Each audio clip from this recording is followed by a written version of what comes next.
So I just want to make a video for so I can update on kind of the projects I'm working on. So the newest addition to my family here is a 96 SC300. And this engine up here, which originally started out as a GE, converted it, at least the top end, to a GT so I could have the nice looking valve cover and the nice looking spark plug covers on there. I know you can buy billet ones, but I don't give a shit. I really like the way that these look. But yeah, it's a built engine, S366, and I'm just kind of wrapping everything up on it.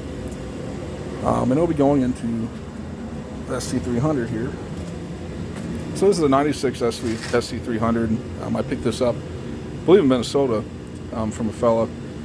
It was not running great, and I picked it up for $8,000. And you're probably like, why the hell did you buy a SC300 that it was running like shit for $8,000?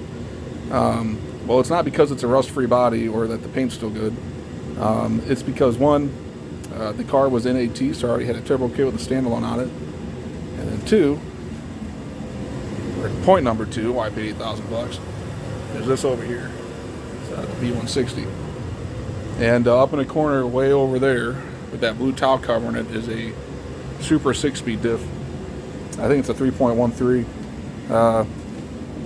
So just for the transmission, the diff alone, those usually retail combined together maybe for, I don't know, $10,000 or so on a good day. Maybe even on a bad day. I don't know. Prices are pretty crazy right now. So yeah, the $8,000 I spent, that pretty much paid for the trans and diff, and then I got the car and the whole engine set up for free, in my opinion. And when I was going to pick up this car, I didn't even believe it. I actually had to crawl underneath the car, and I'm like, yep, that's a V160. I don't really know why this guy's selling this car for $8,000. But, he did. And it turned out the engine, it had cracked ringlands. I have no idea why.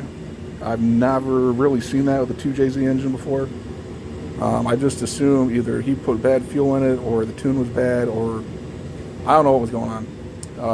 The story I got was that he bought this car off a engineer that he tracked this car. And that's really why it's in such good shape still for how old it is and having 200,000 miles. It's very well taken care of. But he bought the car from the engineer guy with, I think, a misfiring cylinder. And he bought it, thought it was a head gasket.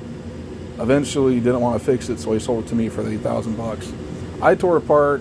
I replaced the head gasket because I just assumed that's what it was too. And the compression didn't change. And yeah, I was kind of losing my mind trying to diagnose it because I would have never thought it had cracked ringlands on 2 cylinders. So eventually I took the engine apart. I sold the pistons and rods to somebody. And when he actually got the pistons and rods, they were in pieces. Well, parts of them are in pieces. And this was impossible because I know I packaged these pistons and rods very, very well. So I think what happened was I just didn't notice that they were cracked.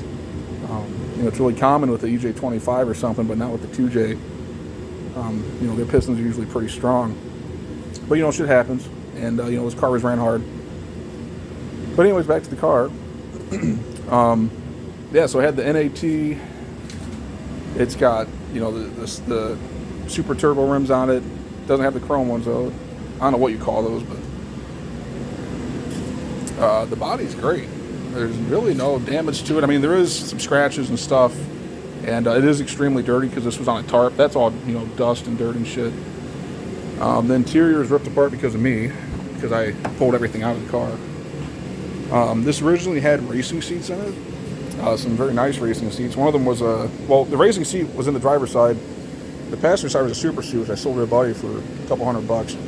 I'm going to be putting the stock SC300 seats with the black ones, though, because it just kind of matches the interior that was already in here.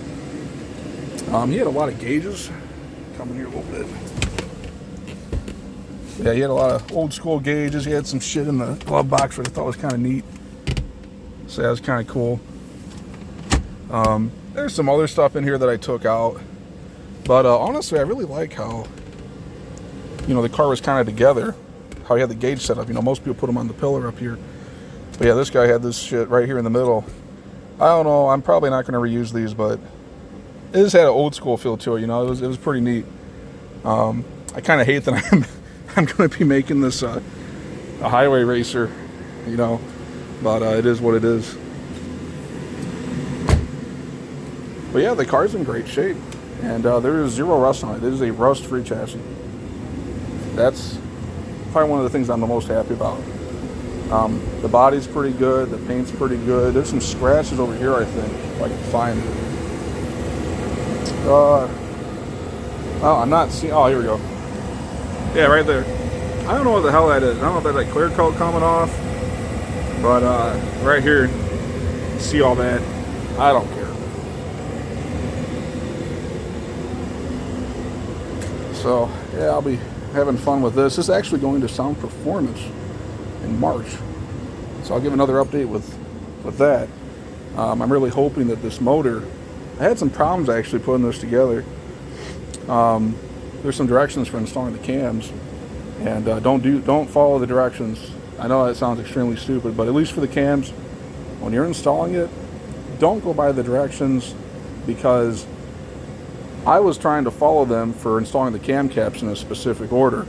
You know, they're saying like do this one, then do this one, then this one, and what happens, I don't know what the deal was, but because of the way I was installing it, there was kind of, you know, like the spring tension, the valve spring tension,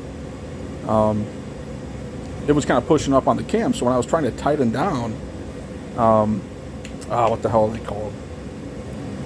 The caps, I'm sorry. The cam caps. When I was tightening down the cam caps, I actually surprisingly, I stripped one of the bolt holes there. And that was very upsetting, because at first I stripped it just a little bit, and I'm like, okay, I'm going to try this again. I don't know what's going on. And I stripped it even more, and I pretty much pulled out probably 50% of the thread. So I had to get very creative. And it was actually one of the cam caps back here, way in the back. So luckily it wasn't up here. I think that'd be much more severe. But back here I pretty much took the tap I had and grinded off as much material on the bottom of it so that the threads would continue to be made throughout the entire length of the hole. If that makes sense, probably not. Pretty much I was trying to get as much thread in there as I could, and I had to modify the tap. And the bolt that goes through the cam cap, I had to modify that too, so that it would also go through as much thread as possible. And I was able to actually torque it down then. I would say if I had to go more than the spec, maybe just a couple pounds more in the spec, I'd probably strip it again. I'm really hoping that cam cap holds. It should, but we'll see what happens. Like I said, luckily it's in the rear, and also luckily the way that I have it in there, if it comes loose, it's not going to fall around and get tangled up with the valve train. It will just maybe hit the top of the valve cover, and that's it. It's not going to do any damage. But yeah, I'll keep an eye on that. The other thing that happened was I built this to spec to be a non-interference motor, but when I was turning the engine by hand, when I was putting the time belt and shit on, I had some resistance, not a lot, but just a little bit. And like a dumbass, instead of kind of looking into what was going on, I gave it a little bit more, effort, not too much, just a little bit, and it kind of gave away. I don't know what the deal was. I honestly have no idea. I don't think I bent a valve, but I do think that there is some clearance concern. It's very minor though, very, very minor. I mean, I'm assuming that the time belt broke on this, the damage would be very, very minimal. But like I said, I was still having issues trying to freehand turn this without, pretty much I was trying to turn the bottom of it, the bottom end, and leave the top end stationary to confirm it was non-interference. But yeah, I ran into a little bit of a what's it called, resistance when I was kind of free turning the bottom there. I did some checks though. I took a scope down in the cylinders, and I also put a light into the cylinder, and then also looked through the holes in the ports to confirm that there was no light going through. That's not a very good way to test, but I mean, it's going to be if I bent something, it would have been very obvious. I only had 2 valves that a little bit of light went past. I'm going to probably say that was because of machinery or the machine work that I had done on the head. I would really think if I bent anything, it'd be much more severe. Anyways, hopefully shit works out. If not, I have enough money put back to take care of whatever. No matter what, this engine's going to run, because it's my first official built engine that's going to be going into a car. So it's going to happen. But those are two concerns I have, and that's really it. I think the last concern I have is that when you mill these heads and you mill the blocks, you're reducing the distance, that the bottom end and the top end has. And so I had some issues where when I was putting the time out on it, it just felt a little bit more loose than usual. I put some of the best timing components you can buy on to try and resolve this. Unfortunately, it didn't really do that much. I think by putting on a better tensioner and using a billet arm for the tension pulley, that seemed to help a tiny bit. Not much. It really wasn't a difference. But you know what? When I turned the engine by hand, the belt tightened up enough where I'm pretty confident that it'll be fine.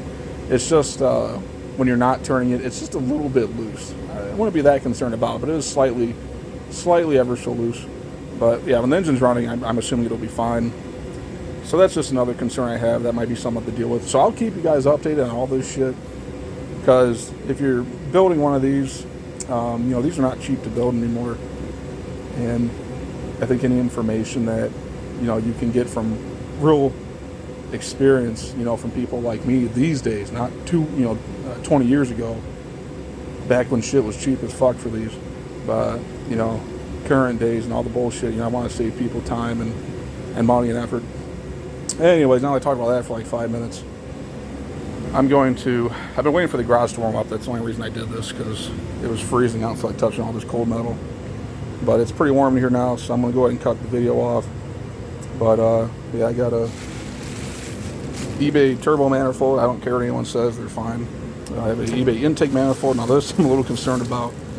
I've heard some stories. It actually looks like a decent quality kit. I didn't pay too much for it. I think a couple $100. Yeah, I mean, it looks nice, but I'm not sure how well. I don't know if you can see that shit in there. Yeah, it's not going to let me. There you go. You can kind of see those welds in there. I don't know about all that, so we'll see what Sound Performance says. They're probably going to try and get me to buy like a $2,500 manifold. Maybe they can weld this. I don't freaking know. I have no idea. I'm not a fabricator. I have no idea what you can do. But yeah, I want to be finishing this up. I want to try and wrap a couple things up today, and I will keep you guys updated. And I'll let you know how much it costs to get your car worked on at Sound Performance.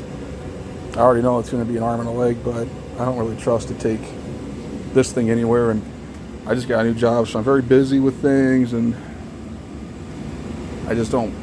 I can probably put this in and get it to run. I just don't want to deal with it. I just want to drop the car off and have them call me later and be like, yep, it's all good. It makes 700 something horsepower. Yeah. So yeah, I'll keep you guys updated and we'll go from there, I guess.